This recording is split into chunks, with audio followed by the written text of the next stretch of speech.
Well, can I suggest to you 4 lessons this evening from the parable of the 10 virgins? First, that's all the message of the parable, isn't it? Here they are, the bridesmaids, and they stand, as I say, for those of us who on the face of it are Christians, people who call ourselves Christians, people who come to church, people who take communion, people who've been baptized, perhaps people who read their Bibles, people who pray, perhaps people like me who are a clergy people. But notice this, that not all of them really care about Christ. Some of them do. Some of them put their flowers in the water. Some of them in the original bring extra oil for their lamps, because in this wedding of all weddings, they don't want to be caught out. They care for him. They see the privilege that they've been given.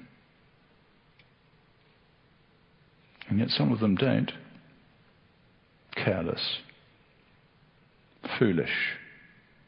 Foolish ones, verse 8 calls them. Not wise, but foolish. And that's not just a mistake. They're culpably careless because they've been given this extraordinary privilege and they've treated it as if it was nothing. What a mixed bag the church is. We can all look the same as the bridesmaids did, sleeping there in that room. And yet what's really going on can be so different. On the one hand, we can be those who seek Christ first, seek his kingdom and his righteousness, who can sing the song we've just sung, Christ is enough, all I need, and mean it. And yet at the same time we can be those who come to church regularly and have never yet known him personally. Or perhaps have turned to him at some point in the past and yet have lost our first love for him. No longer take him as seriously as perhaps once we did. Don't, if we're being honest, care for him more than anything else. Don't look forward to his return as the greatest thing, the thing for which we need to be prepared. What a mixed bag is the Christian church. And then thirdly, what a moment of truth there is going to be one day. That's the point of the parable, isn't it? When Christ comes again, there is going to be a great moment of truth. It's partly what we're always remembering on Advent Sunday, and as I say, we're doing that a week early. There they are. They look the same. The 10 virgins, the 10 bridesmaids in my version of the story. And yet, what is hidden will then become totally clear. He will draw back a veil on reality and it will become absolutely clear who has really been his and who has not.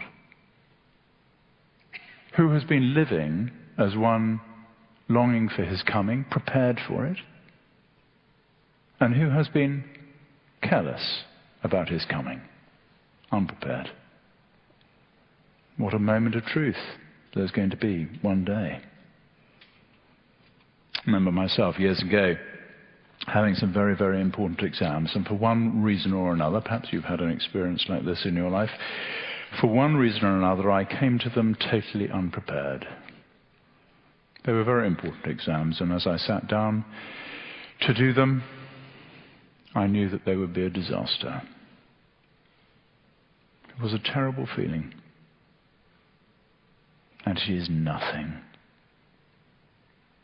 to the feeling that we will have on the day when he returns, if it is then revealed that we are foolish virgins, unwise bridesmaids, who have not lived for his return.